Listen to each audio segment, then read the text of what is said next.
Bon alors concrètement, pour moi c'est important de se rendre compte de ce que ça veut dire un réseau qui soit un réseau wide area, donc qui couvre une large zone avec finalement une approche de coût assez faible de réseau. Et donc j'ai fait quelques expérimentations, alors c'est des expérimentations, certaines ont plus de 5 ans, mais qui permettent de se donner une petite idée de ce qu'on peut faire. Donc moi j'habite Clermont-Ferrand et c'est pour ça que je vais illustrer quand même avec des choses qui sont dans ma ville. Là, c'est la première expérimentation que j'avais fait, c'était en 2016, et donc c'était avec une seule antenne. Une antenne, alors à l'époque c'était une antenne qui valait à peu près 500 euros et qui est placée sur le balcon d'une maison qui est plutôt sur une hauteur au-dessus qui domine la ville. Voilà, donc ça c'est très important à l'endroit où on place les antennes par rapport à la couverture, hein, c'est vraiment un facteur qui est prédominant. Donc cette antenne qui est placée en hauteur, en fait on va voir sur mon slide, là vous voyez la zone en vert foncé qui recouvre la ville, qui sont tous les endroits où j'ai testé de la couverture. On voit globalement l'ensemble de la ville et une grosse partie des villes qui sont autour est couverte par cette antenne-là qui domine.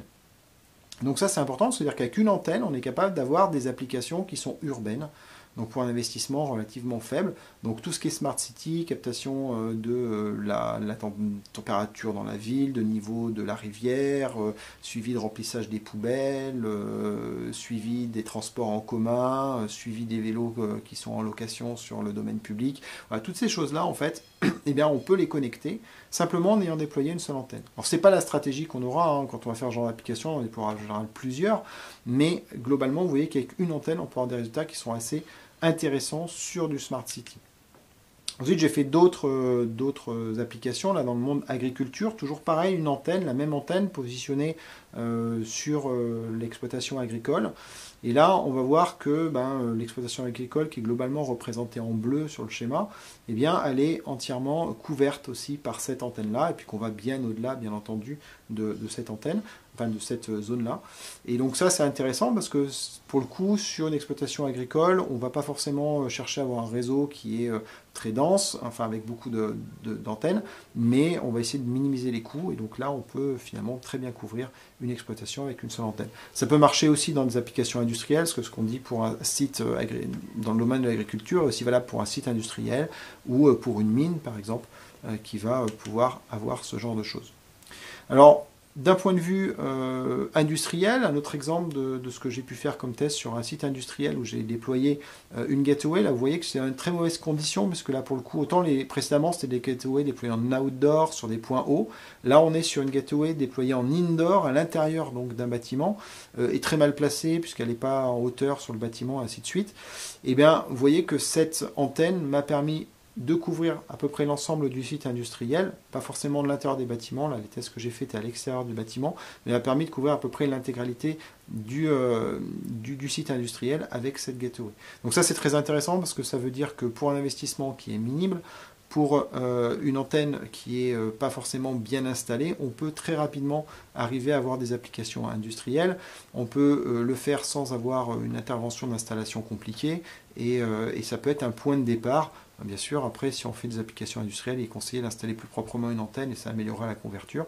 Mais vous voyez qu'on peut facilement le faire. Donc si on couvre un site, on peut très facilement couvrir un bâtiment en déployant des antennes à l'intérieur de ce bâtiment. Et pour des investissements réduits, puisque une antenne indoor, donc celle-ci qui a la 4G va coûter à peu près 300 euros. Mais sinon, des gateways indoor sans 4G vont coûter 70 euros à peu près aujourd'hui. L'impact indoor versus outdoor, c'est quelque chose d'important à comprendre quand on va déployer un réseau. Ici, vous avez un exemple en haut à gauche d'une antenne qui est déployée sur un toit d'une maison et qui va grosso modo avoir une couverture qui peut aller jusqu'à 10 km et qui va avoir une très bonne couverture sur l'ensemble de la zone que vous voyez marquée en violet dans cette capture. Et si vous regardez la carte d'en dessous, qui est donc mon antenne qu'on avait tout à l'heure, qui est déployée en indoor, et bien cette fois-ci avec la même échelle, hein, les cartes ont la même échelle toutes les deux, vous voyez que la zone qui est couverte par cette antenne-là est vraiment toute petite en comparaison de celle qui est en outdoor. En général, on part du principe qu'une antenne outdoor va couvrir un disque de rayon d'à peu près 10 km, alors qu'une antenne indoor va couvrir un disque de rayon d'à peu près 300 mètres autour de l'endroit où il est déployé. Donc, ce qui est très très différent et demande donc beaucoup plus de matériel pour couvrir la même surface. Donc l'outdoor est quelque chose de très important quand on fait du LoRaWAN.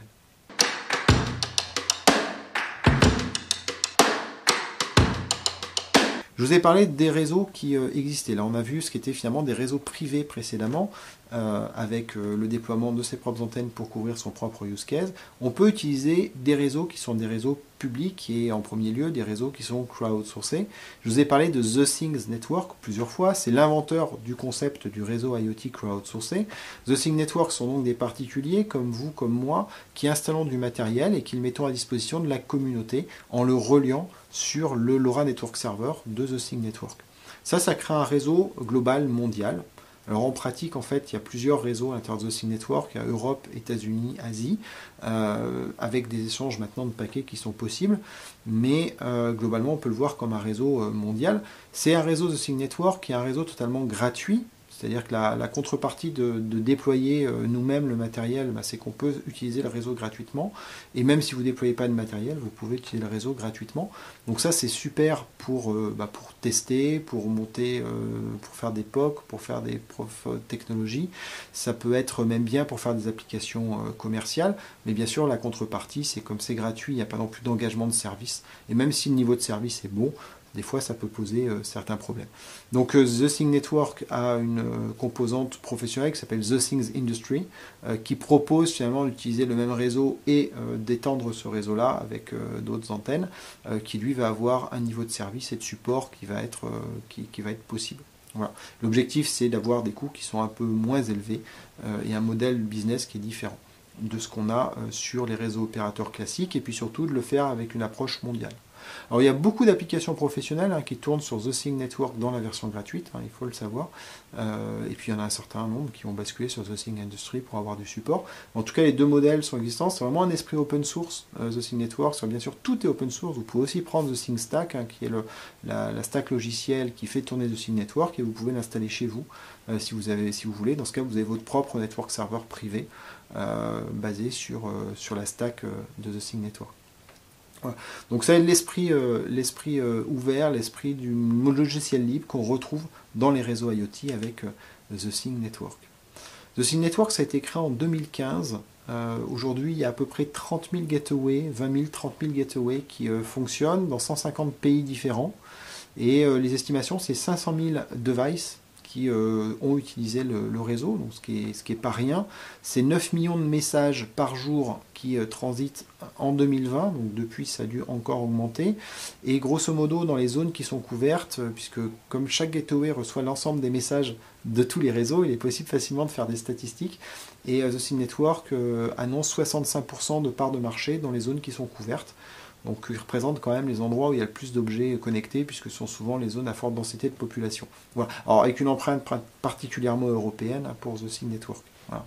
Mais ça veut dire quand même que l'offre de réseau crowdsourcé et l'offre de réseau finalement gratuit, elle a du sens, d'accord, parce que souvent les opérateurs classiques du monde des télécoms vont vous dire c'est du réseau d'amateurs, vous ne pouvez pas utiliser ça, c'est du réseau, c'est pas fiable. Il faut quand même savoir que 65% du trafic passe par ces réseaux qui sont dits pas fiables, donc c'est qu'a priori ils doivent être quand même globalement fiables et que une grosse partie des gens font confiance à ces réseaux-là pour déployer des cas d'usage qui, dans un certain nombre, sont des cas d'usage commerciaux. Voilà. Donc plutôt on peut avoir confiance dans ces solutions-là. The Things Network sont des particuliers qui déploient le réseau. Là, je vous donne un exemple du réseau qui est déployé sur Clermont. Alors là, vous avez une couverture qui n'était pas encore totalement à jour, mais on va dire que l'ensemble de Clermont et de ses alentours est couvert par ce réseau-là. Donc est couvert et gratuit. Donc les gens qui habitent cette ville, les alentours de cette ville, peuvent déployer des capteurs LoRaWAN, peuvent créer des applications ou des services basés sur ce réseau-là qui est complètement gratuit. Et c'est un ensemble de personnes dont je fais partie, mais je ne suis pas le seul, on est un certain nombre, à avoir déployé ce matériel, l'avoir installé pour créer cette couverture-là. Voilà. Et vous voyez qu'avec un investissement qui est quand même réduit, puisqu'accessible à des particuliers, on a réussi à faire une couverture globale d'une ville.